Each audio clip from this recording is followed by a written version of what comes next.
Thank you for using our ShinyBHB app. I am Sinan Yavuz, a member of the Bayesian Method for Education Research Group at the University of Wisconsin-Madison. The principal investigator of this project is Professor David Kaplan. In this video, I will provide a step-by-step demonstration of how to use ShinyBHB app for analyzing two-level cross-sectional data. If you have any questions about Bayesian dynamic borrowing and power priors, you may check out our 2022 Psychometrica paper under the Publications tab of our project website bmer.wcruw.org. In addition to that, if you have any questions about how to download the ShinyBHB app and how to use it in general, please check out our first video, ShinyBHB Single Level. In this video, I will specifically discuss how to use Bayesian historical borrowing methods, including Bayesian dynamic borrowing, to analyze two-level cross-sectional dataset. Let's go to the Shiny app and start with the Data tab. I click on the Browse button and look for the sample data, which is included in the ShinyBHB zip file. You can find this example file under the data folder in the ShinyBHB zip file downloaded to your computer. I select the US PISA data cross-sectional.csv file for this example and click Open. This file contains a relatively small sample of the US PISA data from 2003 to 2018, which is publicly shared by the OECD. For the purpose of this demonstration, we will run our analysis with this sample dataset. After we click Open and our data is selected, it will automatically appear here. It allows you to take a quick glance at the data. If you would like to see more rows, here you can change the number of entries per page, or click the Next button, or the Final page to see the tail of the dataset. It also tells you how many entries or rows are in the dataset. It's always a good idea to check your sample size before analysis as not to miss anyone. On the left side, we will select the dependent variable and level 1 and level 2 independent variables. Firstly, we select the cycle variable, which is the indicator of the different test administrations or assessment cycles. In this example, the cycle variable is also called cycle. The next step is to define the current cycle, which is the cycle of the interest. The rest of the cycles will be used as prior information for Bayesian historical borrowing. The next selection is the dependent variable. In this example, the dependent variable we use is the math achievement score, and our goal is to evaluate the effects of different predictors at both student and school levels on students' math achievement. Note that dependent variable is assumed to be continuous in this app. There is a little checkbox says use longitudinal model, which refers to growth curve model analysis for longitudinal studies. You will find more information and demonstration of it in our video about growth curve modeling. For the independent variable box, we can select multiple variables. However, please be aware that the software doesn't automatically separate student and school level variables. Also, the independent variable need to be continuous or dummy-coded categorical variables. For this example, I will select the home post variable, which is the home possession variable. Now it's time to add level 2 variables.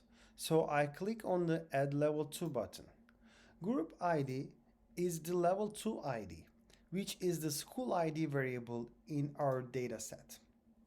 For the level 2 independent variables, we need to consciously select only school level variables, since the app doesn't separate them from student level covariates.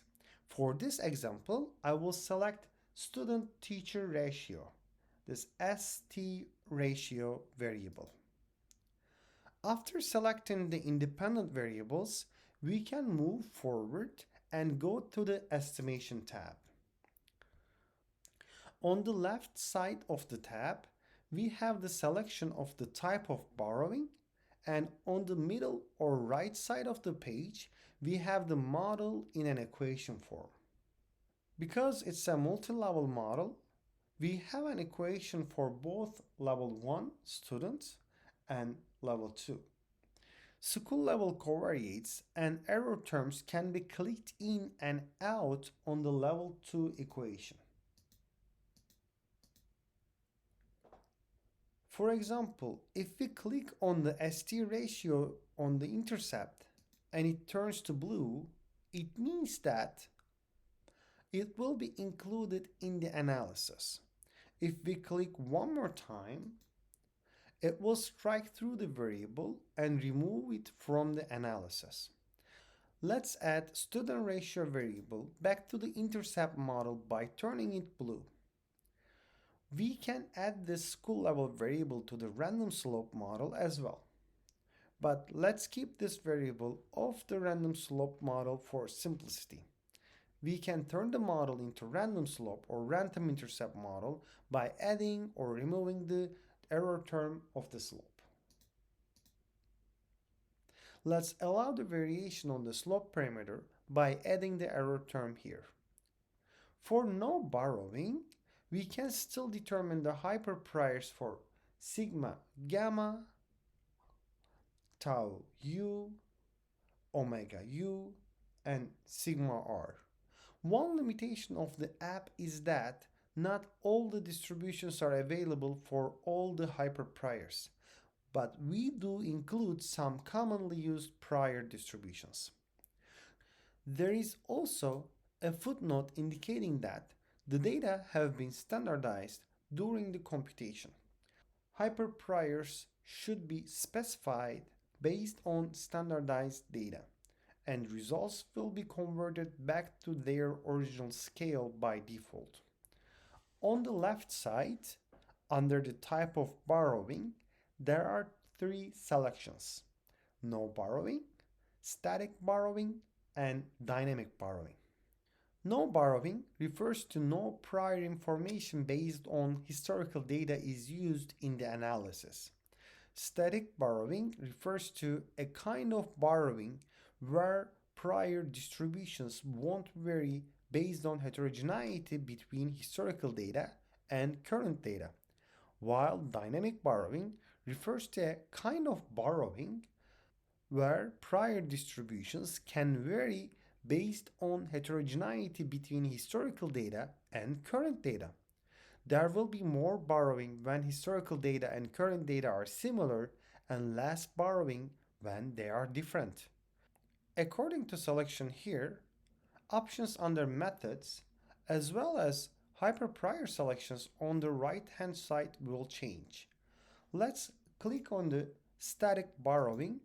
Now we have two options for the method: pooling and power priors, where power priors refer to traditional power priors without dynamic borrowing.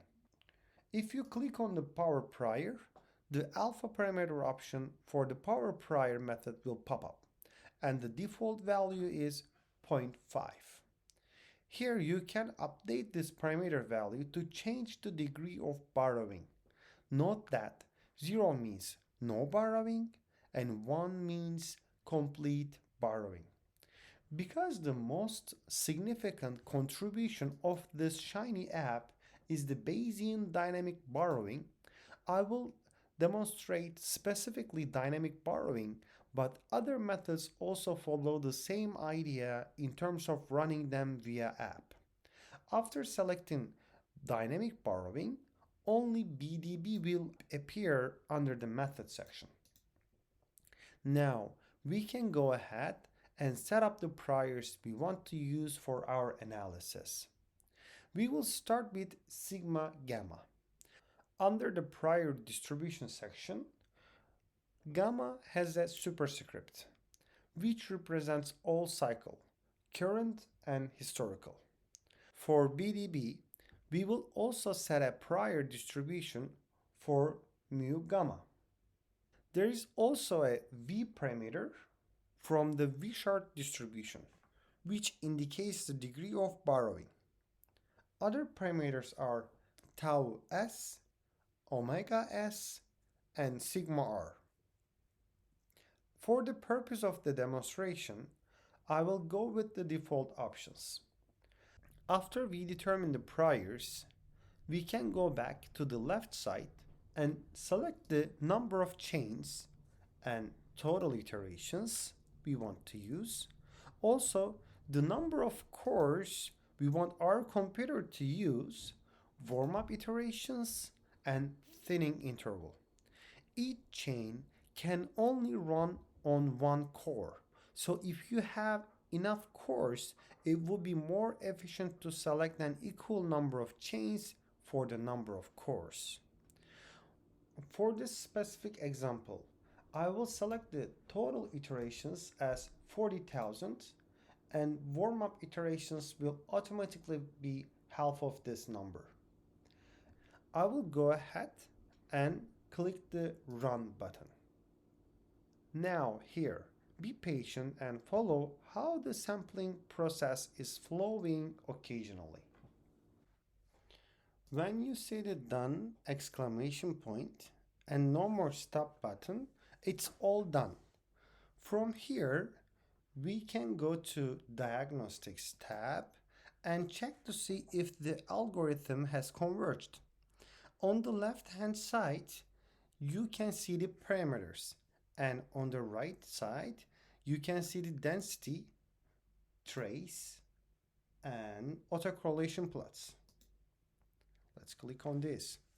Here it says max r hat, comma, cycles equals all.